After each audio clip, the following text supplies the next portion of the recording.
हाँ जी दोस्तों, स्वागत है थोड़ा अपने चैनल सेवा टीवी ते। गुरु प्यारी साध संगत जी, राधा स्वामी जी।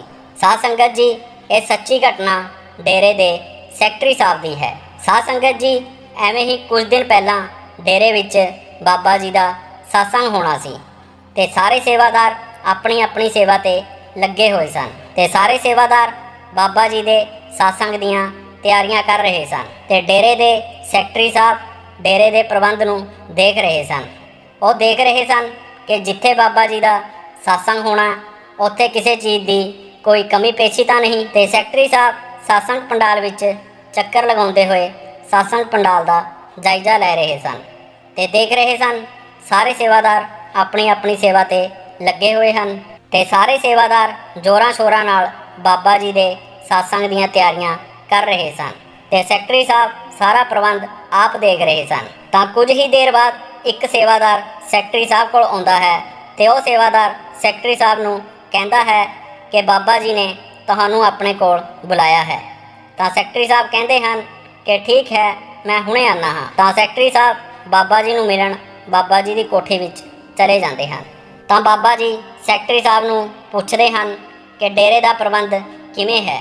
तां सैकटरी साहब जी कहंदे हन कि बाबा जी, डेरे का सारा प्रबंध बहुत वधिया हो गया है, मैं आप सारा प्रबंध देख रहा हाँ। तां बाबा जी मुस्कुराते हुए सैकटरी साहब नूं कहंदे हन कि भाई, तुसी सेवा तां बहुत वधिया करते हो, कि तुसी भजन सिमरन नूं पूरा वक्त दे रहे हो। तां सैकटरी साहब बाबा जी की यह गल सुन के चुप करके खड़े हो जाते हैं ते सैकटरी साहब अपना सिर हिलाण लगते हैं। तां बाबा जी सैकटरी साहब नूं कहण लगते हैं कि भाई, मैं तैनूं ये पुछ रहा हाँ कि ये सेवा करके तुहाडा भजन सिमरन करना तां नहीं रह जांदा। तां सैकटरी साहब कहण लगे कि बाबा जी, मैं भजन सिमरन तां रोज़ करदा हाँ, पर मैनूं इन्ना वक्त नहीं मिल पांदा कि मैं चंगी तरह भजन सिमरन कर सकां। मैं उस अवस्था विच नहीं पहुँच पांदा क्योंकि मेरे कोल समा बहुत घट हुंदा ते मैं सेवादारां दे सारे प्रबंधां नूं देखना भी हुंदा। तां बाबा जी कहण लगे कि भाई, मैं ये गल बार बार कहंदा होया थक चुका हाँ कि सेवा एक तरफ है ते भजन सिमरन एक तरफ है। तुसी सेवा करके भजन सिमरन करना ना छड्डो ते भजन सिमरन तां तुसी हर हाल विच करना ही है। तां सैकटरी साहब बाबा जी तो माफ़ी मंगण लगदे हन ते कहंदे हन कि बाबा जी, मैं भजन सिमरन नूं पूरा समा जरूर देवांगा।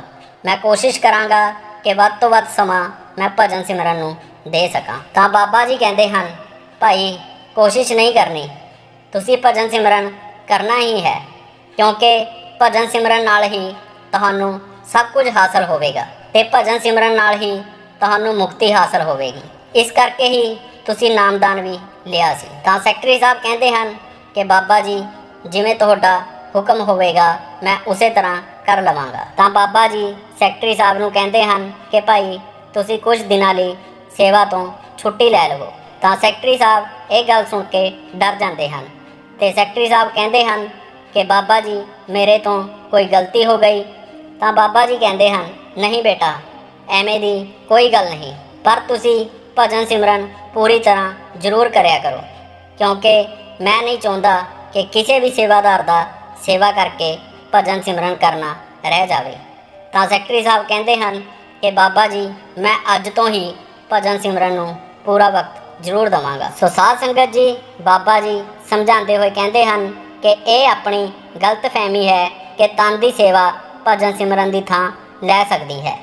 आप समझाते हुए कहंदे हन, सेवा सतगुरु द्वारा बख्शिया जाने वाला अनमोल अवसर है, पर असी इस बारे अपने ही हिसाब किताब विच पै जाने हाँ। असी सोचना शुरू कर दिंने हाँ कि जिमें सेवा करांगे तां शायद भजन सिमरन करन दी लोड़ नहीं पवेगी। असी सोच लैने हाँ कि असी जिस दिन इन्ने घंटे सेवा विच लाए, समझो उस दिन तां भजन सिमरन हो गया। असी दलील दिंदे हाँ, भावें जिन्ना मर्जी यतन कर लईए, भजन सिमरन विच सफलता तां मिलदी ही नहीं।